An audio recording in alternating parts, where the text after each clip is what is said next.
Então, repúdio é É muito algo. amor. Pois é. É na mesma intensidade do amor. Né? O que a gente precisa entender não é por que tanto repúdio. Precisa entender, olhar para dentro de nós e entender o que aconteceu com esse casamento e o que em mim precisa melhorar.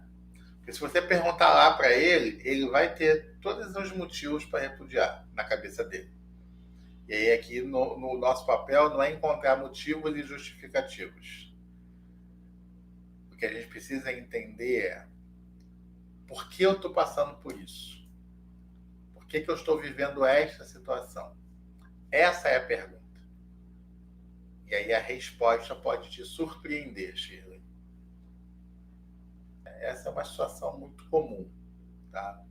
Quando as coisas não se resolvem, né? Quando a gente demora para tomar o caminho de cuidar de mim, de cuidar da restauração.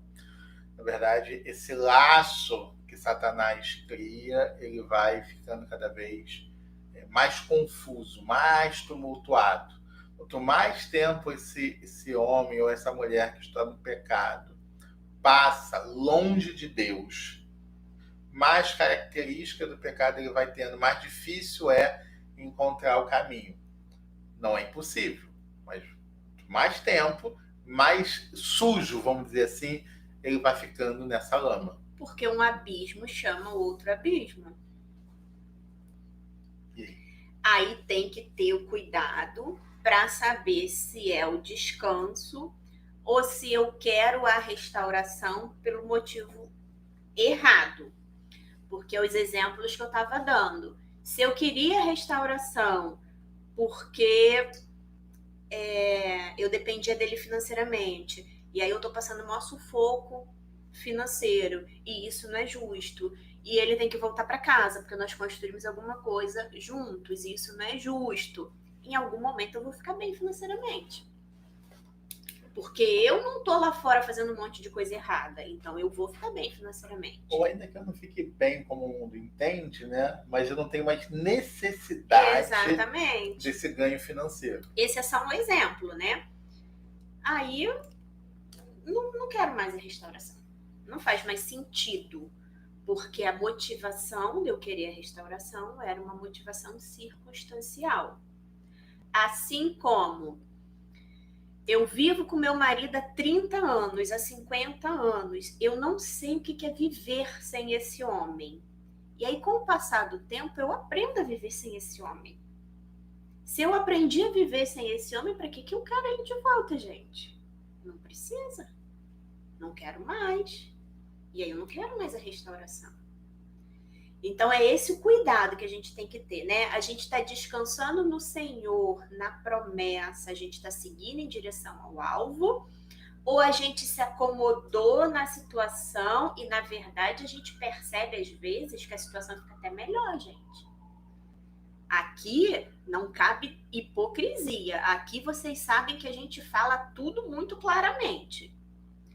Então, eu tenho marido e todo dia eu tinha que fazer café, almoço, lanche, janta, lavar roupa, passar roupa, arrumar a casa. E, de repente, esse marido entra pela sala e espalha a roupa pela sala toda e eu venho por trás catando essa roupa. E, às vezes, esse marido, por dores dele, é ignorante, eu aturo essa ignorância. Às vezes esse marido quer ir para a igreja todo domingo de manhã, quando domingo de manhã eu quero dormir até mais tarde, e aí eu acordo cedo porque eu tenho que acompanhar esse marido. E às vezes é uma série de obrigações, e agora eu me vejo sem essas obrigações. Olha que delícia.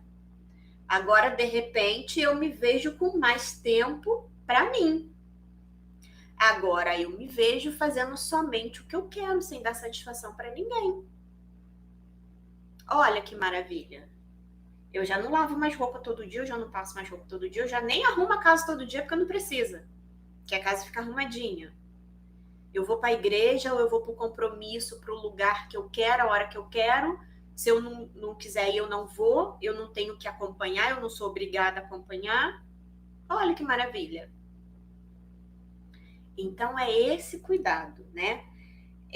A gente está esperando no Senhor, a gente está descansando no Senhor, descansando na promessa e cuidando da gente, fazendo o que o posicionamento pede para fazer.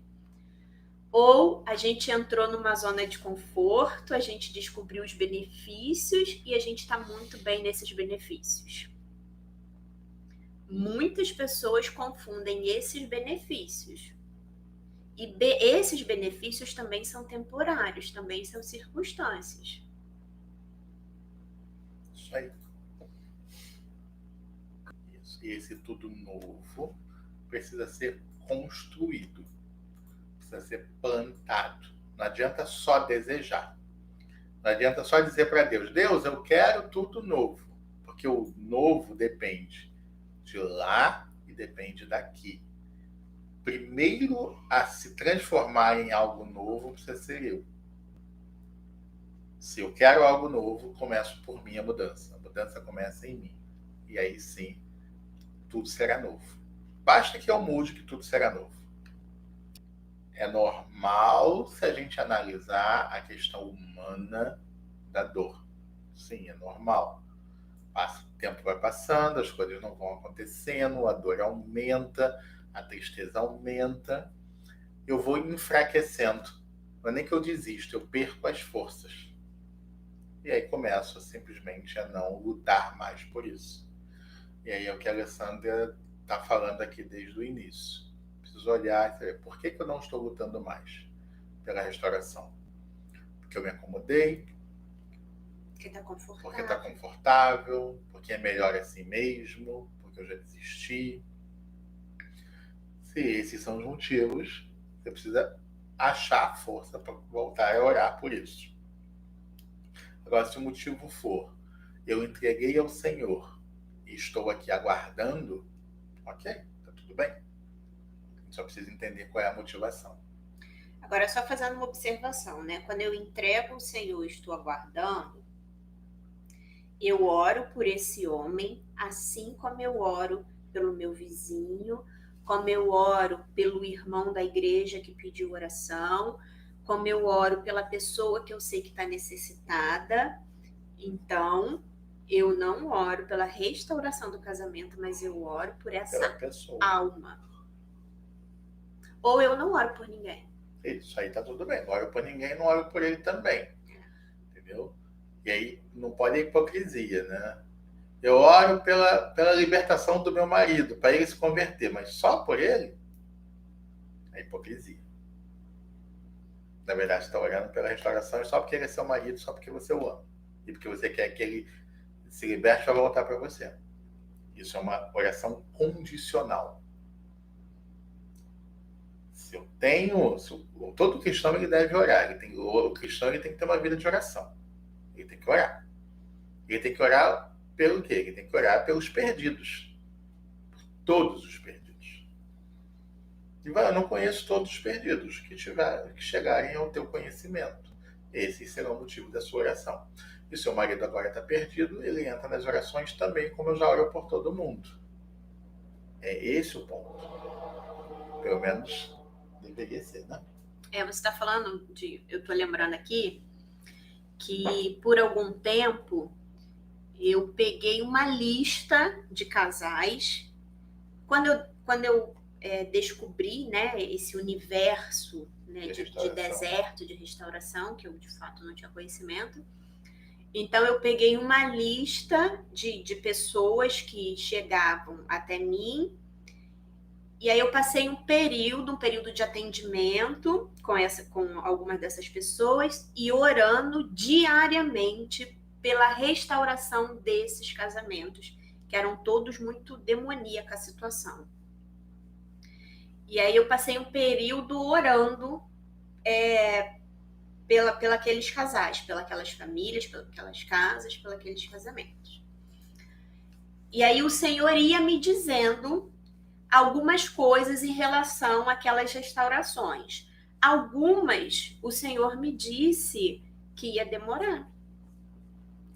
Que ia demorar porque os corações eram muito duros.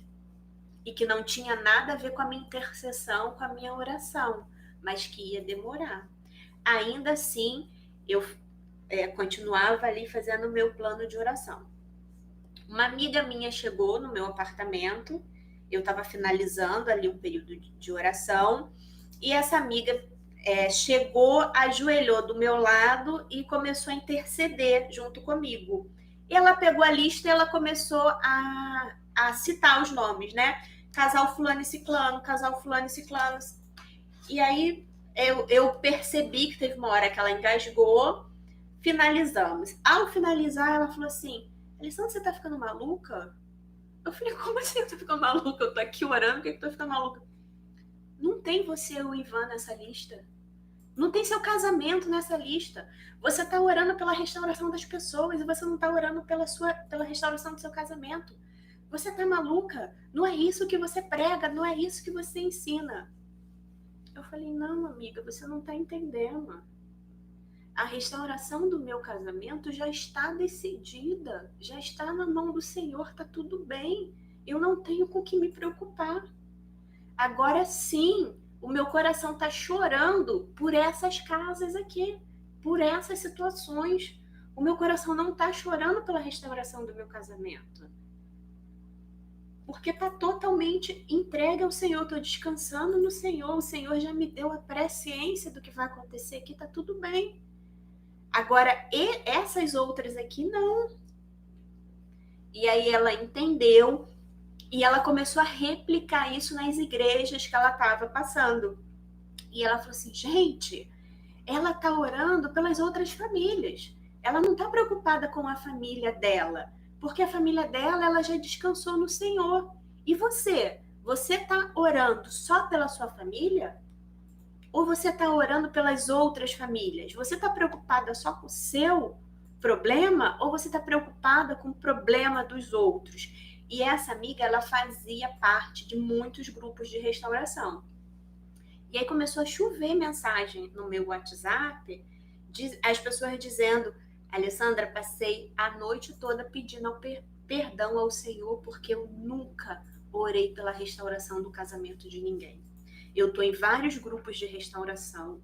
Eu coloco lá em oração por todo mundo, mas eu não conheço uma história. Eu não cito um nome para o Senhor.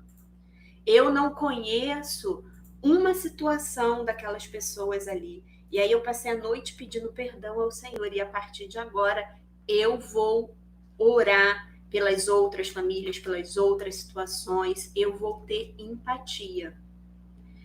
Então, gente, assim, foi uma chuva de mensagens no meu WhatsApp no dia seguinte, porque essa amiga, ela pregou em algumas igrejas e ela colocou alguns grupos essa situação que ela vivenciou lá em casa. E é isso, sabe? Eu não posso...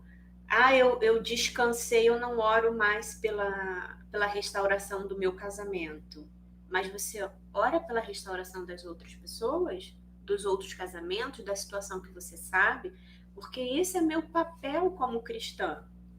E aí eu oro pela libertação daqueles maridos, oro pela libertação daquelas esposas, e não oro pela libertação do meu marido, do CPF do meu marido, né? Não é o fato dele somente ser o meu marido, mas é o fato dele ser uma alma.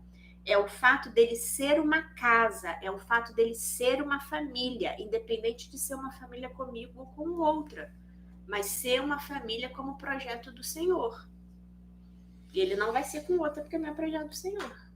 Não tem como. Tá bom? Um beijo no coração de vocês, boa noite e até amanhã.